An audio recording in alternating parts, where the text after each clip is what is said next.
Assalamualaikum warahmatullahi wabarakatuh. Kami dari kelompok 1 ingin memaparkan materi tentang Corporate Social Responsibility di Indonesia. Sebelumnya, izinkan kami memperkenalkan diri terlebih dahulu. Berikut adalah anggota kelompok kami. Yang pertama, Saudara Ahmad Aji Saputra. Yang kedua, Saudari Ade Irma Suryani. Yang ketiga, Saudara Muhammad Akbar Aji Syahputra. Yang keempat, Saudara Dimas Ramadian Nur Hadianto. Yang kelima, Saudara Sefa Alifki Zamzami. Kemudian yang keenam, saya sendiri, Trisni Suci Sakarsari, serta dosen pengampu mata kuliah Corporate Responsibility, Bapak Dr. Adi Nur Mahdi MBA. Masuk pada pembahasan materi, yaitu latar belakang. Fenomena CSR di Indonesia memiliki karakteristik unik yang dipengaruhi oleh konteks sosial, budaya, dan regulasi lokal. CSR di Indonesia masih menghadapi berbagai tantangan, antara lain kurangnya harmonisasi peraturan antar instansi pemerintah, minimnya pengawasan dan penegakan hukum, interpretasi yang beragam di tingkat perusahaan, serta ketidaksesuaian antara ekspektasi masyarakat, perusahaan, dan pemerintah. Digitalisasi memberikan peluang baru dalam pelaporan, pemantauan, dan implementasi program CSR, sekaligus menghadirkan tantangan baru dalam hal aksesibilitas dan kesetaraan. Kemudian, apa sih CSR itu? World Business Council for Sustainable Development mendefinisikan CSR sebagai komitmen berkelanjutan oleh bisnis untuk berperilaku etis dan berkontribusi pada pembangunan ekonomi dengan meningkatkan kualitas hidup karyawan dan keluarganya serta komunitas lokal dan masyarakat secara luas. Sementara itu, Uni Eropa mendefinisikan CSR sebagai tanggung jawab perusahaan atas dampaknya terhadap masyarakat yang meliputi dimensi sosial, lingkungan, etika, hak asasi manusia, dan kepentingan konsumen. Nayanggita, Raharjo, dan Neswanti menjelaskan secara konseptual bahwa CSR sebagai komitmen usaha beroperasi secara legal dan berkontribusi pada peningkatan kualitas hidup karyawan beserta keluarganya, pemerintah, komunitas lokal, dan masyarakat luas. Definisi ini menempatkan CSR bukan sekedar kegiatan amal, melainkan sebagai strategi bisnis yang terintegrasi dengan operasional perusahaan. Konsep CSR. Elkington memperkenalkan kerangka triple bottom line yang menjadi landasan konseptual CSR modern. Kerangka ini mengintegrasikan 3 aspek secara simultan. Yang pertama, profit, yaitu kesejahteraan ekonomi. Yang kedua, people, yaitu keadilan sosial. Dan yang ketiga, planet, yaitu kelestarian lingkungan. Konsep ini menegaskan bahwa bisnis modern tidak boleh hanya mengejar keuntungan ekonomi semata, tetapi juga harus memberikan dampak positif secara sosial dan lingkungan. Kerangka triple bottom line inilah yang kemudian menjadi dasar bagi berbagai standar pelaporan CSR internasional, termasuk pada Global Reporting Initiative. Sementara Carroll mengembangkan model piramida tanggung jawab sosial yang membagi CSR ke dalam 4 tingkatan. Yang pertama, tanggung jawab ekonomi, yaitu menghasilkan profit. Yang kedua, tanggung jawab hukum yang mematuhi regulasi.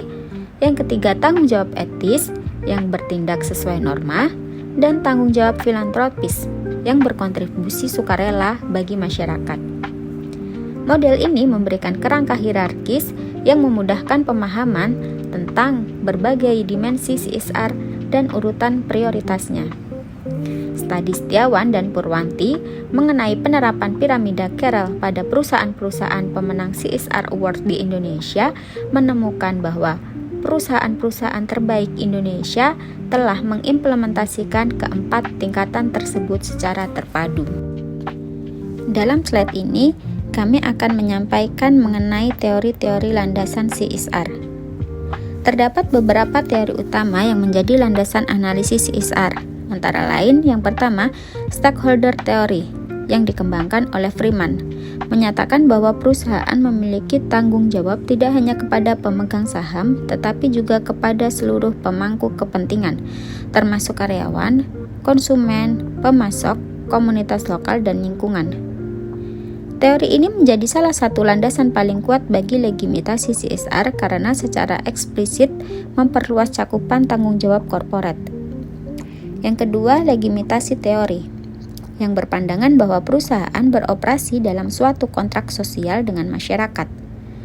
Untuk mempertahankan legitimasinya, perusahaan harus memastikan bahwa operasinya dianggap sah dan sesuai dengan norma-norma sosial yang berlaku. CSR dalam perspektif ini dipandang sebagai instrumen untuk mendapatkan dan mempertahankan legitimasi sosial. Ketiga, institusional teori, menekankan bahwa praktik CSR dipengaruhi oleh tekanan institusional dari pemerintah, asosiasi industri, dan ekspektasi publik. Keempat, resource-based view teori, memandang CSR sebagai sumber daya strategis yang dapat menciptakan keunggulan kompetitif. Perusahaan yang mengintegrasikan CSR ke dalam strategi bisnisnya dapat meningkatkan reputasi, menarik dan mempertahankan talenta terbaik, serta membangun hubungan yang lebih kuat dengan pelanggan dan komunitas. Kelima, agensi teori. Dalam konteks CSR membahas tentang konflik kepentingan antara pemegang saham yang menginginkan maksimalisasi profit dan manajemen yang memungkinkan menggunakan CSR untuk kepentingan pribadi atau membangun citra tanpa manfaat nyata bagi perusahaan. Selanjutnya mengenai regulasi CSR di Indonesia. Kerangka hukum CSR di Indonesia dibangun di atas beberapa pilar regulasi utama. Yang paling fundamental adalah Undang-Undang Nomor 40 Tahun 2007 tentang Perseroan Terbatas. Pasal 74 ayat 1, undang-undang ini secara eksplisit mewajibkan perusahaan untuk menjalankan kegiatan usahanya di bidang atau berkaitan dengan sumber daya alam untuk melaksanakan tanggung jawab sosial dan lingkungan yang dianggarkan sebagai biaya perusahaan. Peraturan Pemerintah Nomor 47 Tahun 2012 kemudian memberikan petunjuk teknis lebih lanjut mengenai pelaksanaan CSR. Selain Undang-Undang Perseroan Terbatas, regulasi CSR di Indonesia tersebar di berbagai peraturan perundang-undangan sektoral. Undang-Undang Nomor 25 Tahun 2007 tentang penanaman modal mewajibkan investor untuk menerapkan prinsip tata kelola perusahaan yang baik dan melaksanakan tanggung jawab sosial. Undang-Undang Nomor 22 Tahun 2001 tentang minyak dan gas bumi mewajibkan perusahaan di sektor ini untuk mengembangkan dan memberdayakan masyarakat setempat. Sementara bagi badan usaha milik negara, ketentuan CSR diatur melalui program kemitraan dan bina lingkungan berdasarkan peraturan Menteri BUMN. Meskipun kerangka regulasi CSR di Indonesia tergolong komprehensif, pelaksanaannya masih menghadapi berbagai hambatan. Bartos, Nugraha, Situmorang, dan Situmeang menemukan bahwa banyak perusahaan menjalankan CSR secara formalitas tanpa dampak signifikan bagi masyarakat dan lingkungan. Hal ini menunjukkan perlunya penguatan regulasi dan sinkronisasi antara pemerintah, perusahaan, dan masyarakat.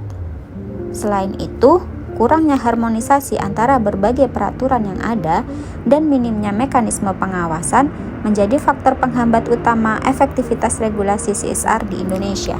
Kemudian, model dan pendekatan CSR. Dalam prakteknya, terdapat beberapa model implementasi CSR yang umum diterapkan oleh perusahaan di Indonesia. Model pertama adalah charity atau filantropi, di mana perusahaan memberikan donasi atau bantuan secara langsung kepada masyarakat tanpa keterlibatan strategis yang mendalam.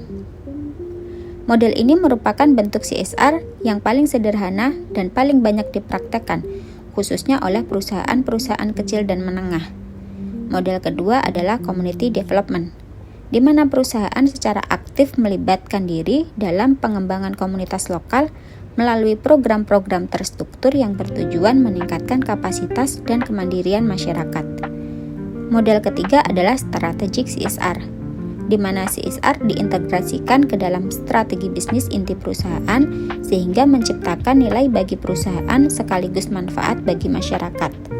Model keempat adalah share value, konsep yang dikembangkan Porter dan Kramer di mana perusahaan menciptakan nilai ekonomi dengan cara menciptakan nilai bagi masyarakat sekaligus, sehingga kepentingan bisnis dan sosial tidak bertentangan, melainkan saling mendukung. Selanjutnya, perkembangan CSR di Indonesia. Perkembangan CSR di Indonesia dapat dibagi ke dalam beberapa fase historis yang mencerminkan evolusi pemahaman dan praktik tanggung jawab sosial perusahaan. Pada fase awal, yaitu sebelum tahun 2000-an, CSR di Indonesia masih didominasi oleh kegiatan filantropi yang bersifat sporadis dan tidak terstruktur. Seringkali dikaitkan dengan tradisi zakat, infak, dan sedekah dalam konteks perusahaan berbasis Islam atau sebagai respon reaktif terhadap tekanan sosial dan lingkungan. Fase yang kedua yaitu tahun 2007 hingga 2022. Fase ini dimulai dengan lahirnya berbagai regulasi yang mendorong formalisasi CSR. Andayani dalam kajiannya menyebutkan 4 tema utama dalam penelitian CSR Indonesia, yaitu desain regulasi, perspektif strategis, pengungkapan dan pelaporan, serta dampak sosial dan lingkungan. Kemudian fase yang ketiga yaitu fase terkini. Fase terkini menandai transisi CSR Indonesia menuju pendekatan yang lebih strategis dan berkelanjutan. Implementasi CSR. Implementasi CSR di Indonesia mencakup 3 dimensi utama yang tercermin dalam konsep triple bottom line, yaitu ekonomi, sosial, dan lingkungan. Yang pertama yaitu dimensi ekonomi. CSR mampu membangun usaha mikro, kecil, dan menengah, serta pengembangan infrastruktur ekonomi di sekitar wilayah operasional perusahaan. Yang kedua, dimensi sosial. CSR mencakup inisiatif di bidang pendidikan, kesehatan, kebudayaan, dan pemberdayaan komunitas. Program CSR di bidang pendidikan menjadi prioritas utama, mengingat terbatasnya akses pendidikan berkualitas di wilayah-wilayah terpencil. Kemudian yang ketiga yaitu dimensi lingkungan. Perusahaan-perusahaan mengintegrasikan pertimbangan lingkungan dalam strategi CSR-nya, sehingga tidak hanya memberikan manfaat ekologi, tetapi juga meningkatkan daya saing dan citra perusahaan karena kepeduliannya terhadap lingkungan. CSR di era digitalisasi. Perkembangan teknologi digital membawa dimensi baru dalam pelaksanaan dan pelaporan CSR. Yang pertama, selama pandemi COVID-19, digitalisasi CSR dapat mengidentifikasi berbagai peluang dan tantangan yang dibawa oleh transformasi digital bagi praktek CSR di Indonesia. Yang kedua, kesenjangan digital antara wilayah perkotaan dan pedesaan di Indonesia berpotensi menyebabkan program CSR digital tidak menjangkau kelompok masyarakat yang paling membutuhkan. Kemudian yang ketiga, standar Global Reporting Initiative yang diadopsi oleh semakin banyak perusahaan di Indonesia mendorong transparansi dan akuntabilitas dalam pengungkapan kinerja keberlanjutan. Berikut tantangan dan peluang implementasi CSR di Indonesia. Implementasi CSR di Indonesia menghadapi berbagai tantangan yang bersifat struktural maupun kultural. Di antaranya yaitu yang pertama, tantangan regulasi. Mekanisme pengawasan dan penegakan hukum yang masih lemah juga menyebabkan banyak perusahaan yang tidak memenuhi kewajibannya tidak mendapat sanksi yang signifikan. Kemudian yang kedua, tantangan kapasitas. Ketidakmampuan untuk melibatkan penerima manfaat dari program CSR secara partisipatif merupakan salah satu faktor kegagalan yang paling sering ditemui. Yang ketiga, tantangan pengukuran dan evaluasi. Investasi dalam sistem pemantauan dan evaluasi yang kuat masih belum menjadi prioritas bagi sebagian besar perusahaan di Indonesia. Kemudian yang keempat, tantangan koordinasi. Sinergi antara program CSR perusahaan dengan program pemerintah dan inisiatif masyarakat sipil masih sangat terbatas. Dalam sisi peluang, terdapat beberapa faktor yang dapat mendorong peningkatan kualitas CSR di Indonesia. Antara lain yaitu yang pertama, meningkatkan kesadaran konsumen dan investor mengenai isu sosial dan lingkungan. Yang kedua, membuka peluang sinergi yang lebih besar antara program CSR perusahaan dengan prioritas pembangunan pemerintah. Yang ketiga, mengembangkan ekosistem keuangan berkelanjutan. Dan yang keempat, menciptakan ekosistem yang lebih kondusif bagi perusahaan-perusahaan yang memandang CSR bukan sebagai beban, melainkan sebagai investasi strategis jangka panjang. Sekian pemaparan materi dari kelompok kami. Kurang dan lebihnya mohon maaf. Wassalamualaikum warahmatullahi wabarakatuh.